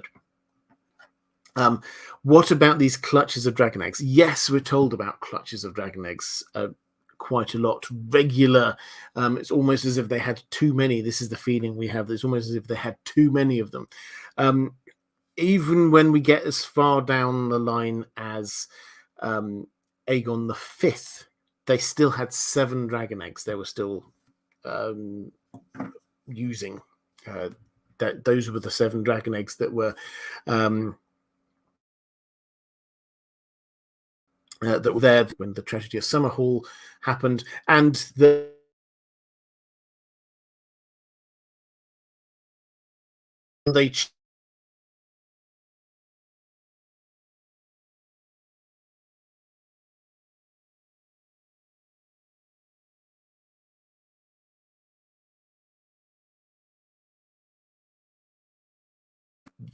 had probably, at least 8 and probably quite a few more that were just hanging around. What happened to them all? Well, some of them seem to have been destroyed in the tragedy at Summerhall. We don't read of any more lying around in Westeros after that, so perhaps they used 7 there and kept another couple around. Might there be more just lying around in Dragonstone? You would have thought people would probably have found them by now. If they did and sold them, they're hugely valuable. So my best guess is that probably by the time we've got past the tragedy at Summerhall, there are none left in Westeros, because any other ones would have been picked up by people and taken away. So just in terms of who's riderless after the Dance of the Dragons, we have just 2 riderless dragons at the end of the Dance of the Dragons being Silverwing and Cannibal. And Cannibal may already be dead by this point anyway. So those are the only two riderless dragons. From that moment onwards, the new dragons that hatched were they didn't grow up to be full dragons. Last question from one of my patrons. So if you've got any other random questions, now is the time to drop them into the chat. I'll try and answer as many of them as I can. King of Imps saying, do you think you might do a future series of live streams on extinct houses of Westeros? I'm thinking of bigger ones like the Gardeners, Whores and Muds, not every little house that gets a passing mention, of course. Well, yeah, I'd love to do this. I'd also be fascinated to know if you want to just quickly drop in the chat what I might cover after I finish this series, going through the Targaryen kings. We're, I don't know, maybe half of the way through now, something like that. After we finish that, what else would you like me to do? What would you find most interesting? So just in terms of while I remember, I will go back and answer a few more questions from the chat in a moment, but just while I remember, next week, I did tease this last time, I'm going to be doing my breakdown of A Clash of Kings, book 2 of A Song of Ice and Fire. I did book 1, I did a breakdown of quite a while ago. I'm very slowly re-listening through the books and finished a few weeks ago. I finished A Clash of Kings. So next week I will have Aziz from History of Westeros, who's kindly agreed to come back on again, and we will just work our way through that and just try and unpick a few things. That it's fascinating going through and listening to the stories. You do get different things emphasized that you perhaps wouldn't pick up on if you're just reading a book in front of you. Let's have a quick flick through the chat. Dylan Warner saying Starks and Lannisters and their family trees and major events, theories around them would be fun. Yeah, I could do major houses. Flicking through fake. So Andrew K talking about fake Aegon. But it's a foe raising like egg. He didn't really have those egg experiences or anything like it.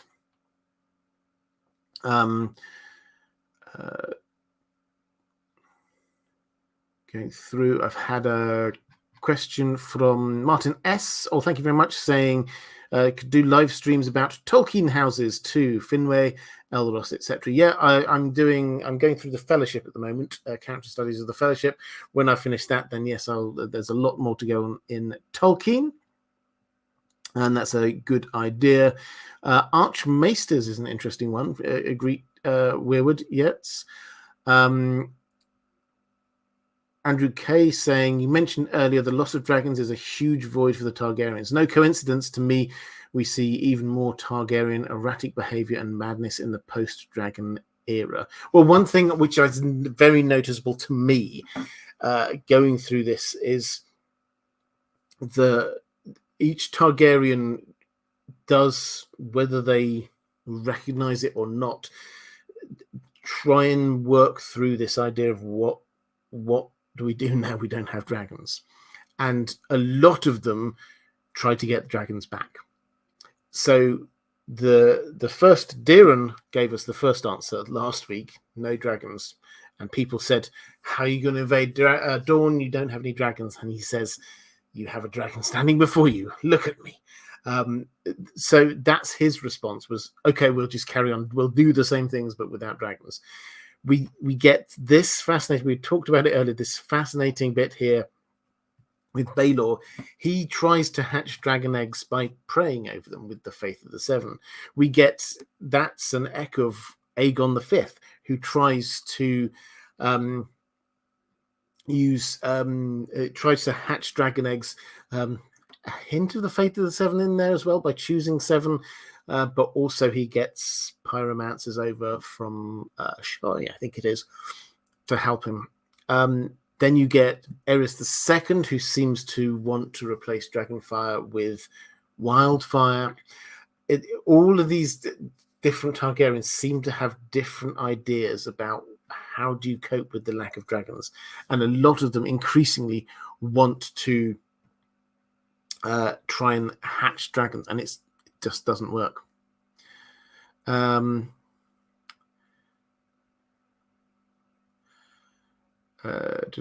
Free City Terra Incognito says Free Cities series would be good. Yeah, I could definitely do that. Okay, is there Ahmed saying, can you stream on 10,000 ships and the Martell leaders? Definitely. Yeah, particularly if we get a show, it's still possible. It's still in pre-development. It might happen. Although with the writer's strike, all of these things they're being pushed back. So don't expect a new announcement anytime soon. I wouldn't have thought, unless they're taking complete pun, but don't expect an announcement anytime soon about any of the other spin-offs until we've dealt with the writer's strike. But I think with that, I will start to draw this one to a close.